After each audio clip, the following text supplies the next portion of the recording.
বিসমিল্লাহির রহমানির রহিম। আসসালামু আলাইকুম। আমি associate professor doctor Mohammad Ibrahim Khalil, Dhaka college of physiotherapy এবং সিনিয়র কনসালটেন্ট এসপি হসপিটাল। আজকে আপনাদের সম্মুখে অত্যন্ত গুরুত্বপূর্ণ একটি টপিক নিয়ে হাজির হয়েছি, যেটা হচ্ছে স্ট্রোক বা পক্ষাঘাতগ্রস্ত। প্রথমেই আমাদেরকে বলতে হবে যে স্ট্রোক কি।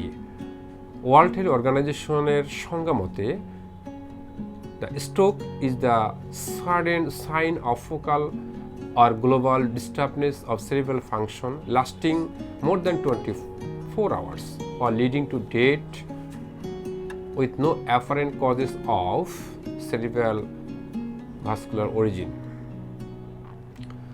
তার অর্থ হচ্ছে যে স্ট্রোকটা যখন করে তখন কিন্তু এটা হঠাৎ করে হয় এবং এটা 24 আওয়ার্সের মধ্যে তার সম্পূর্ণ যে সাইন সিমটম এটা ডেভেলপ করে।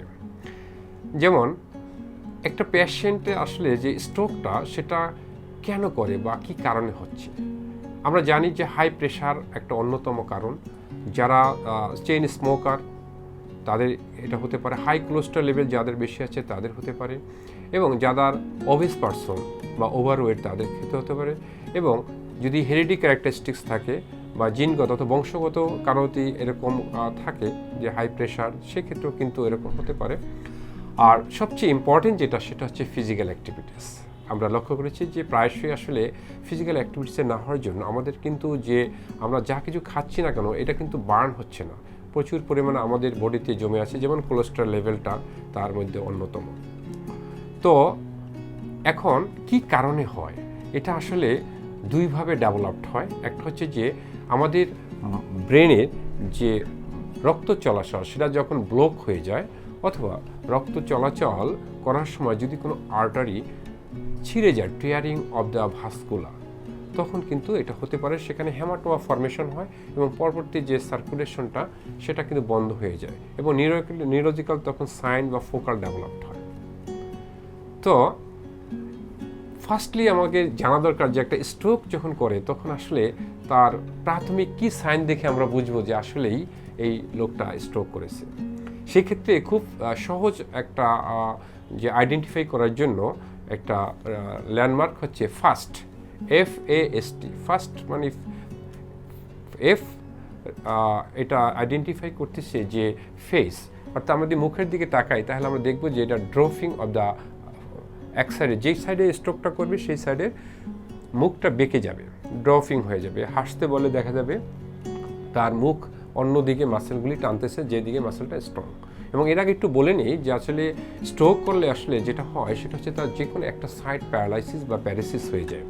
তো সেক্ষেত্রে তার যেই সাইডটা প্যারালিসিস বা প্যারালাইজড হয়ে গেছে তার যদি আমরা যদি দুই হাতে এভাবে উপরে উঠাতে বলি তাহলে দেখব যেই সাইডটা তার দুর্বল সেই সাইডটা সে উপরে উঠাতে পারবে না।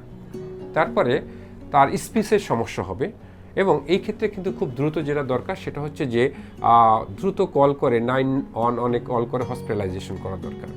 তো এই ধরনের পেশেন্টের ক্ষেত্রে থেরাপিউটিক এক্সারসাইজ বা ফিজিওথেরাপি হচ্ছে সবচেয়ে বেস্ট ট্রিটমেন্ট। কিন্তু প্রায়শই লক্ষ্য করা যাচ্ছে যে আসলে এই ধরনের পেশেন্টগুলি বাসায় অনেকে আসলে এক্সারসাইজ করান এবং তারা জানেন না আসলে কী ধরনের এক্সারসাইজ করতে হবে, এবং অনেকেরই আমরা দেখেছি যে অ্যাপেক্টেড সাইডে যে শোল্ডার জয়েন্ট সেটাকে অনেকে এভাবে নিচে ড্রপিং হয়ে যাচ্ছে, কারণ হচ্ছে সাবলাক্সড হয়ে যাচ্ছে। তো এই ক্ষেত্রে আমাদের যে ট্রিটমেন্টগুলি করা প্রোটোকল সেটা হচ্ছে যে তার যে সাইডটা অ্যাফেক্টেড সেই সাইডটার দিকে তাকে কাজ করানো এবং সাউন্ড সাইডটা অফ রাখা, এবং অ্যাক্টিভ মুভমেন্ট যেটা অর্থাৎ সেটাই তাকে দিয়ে করানো। প্যাসিভ কোনো মুভমেন্ট কিন্তু এক্ষেত্রে করা যাবে না।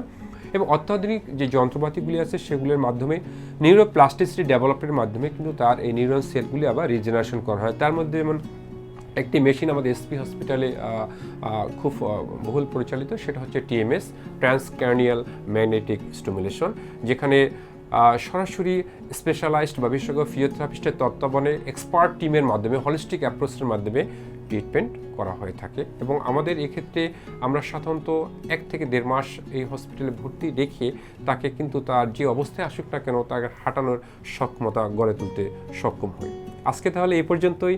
সবাই ভালো থাকবেন, সুস্থ থাকবেন। দেখা হবে অন্য কোনো পর্বে আবার কোনো নতুন টপিক নিয়ে। ধন্যবাদ সবাইকে। আল্লাহ হাফিজ। এসপি হাসপাতাল, আন্তর্জাতিক মানের পূর্ণাঙ্গ ব্যথা নিরাময় হাসপাতাল।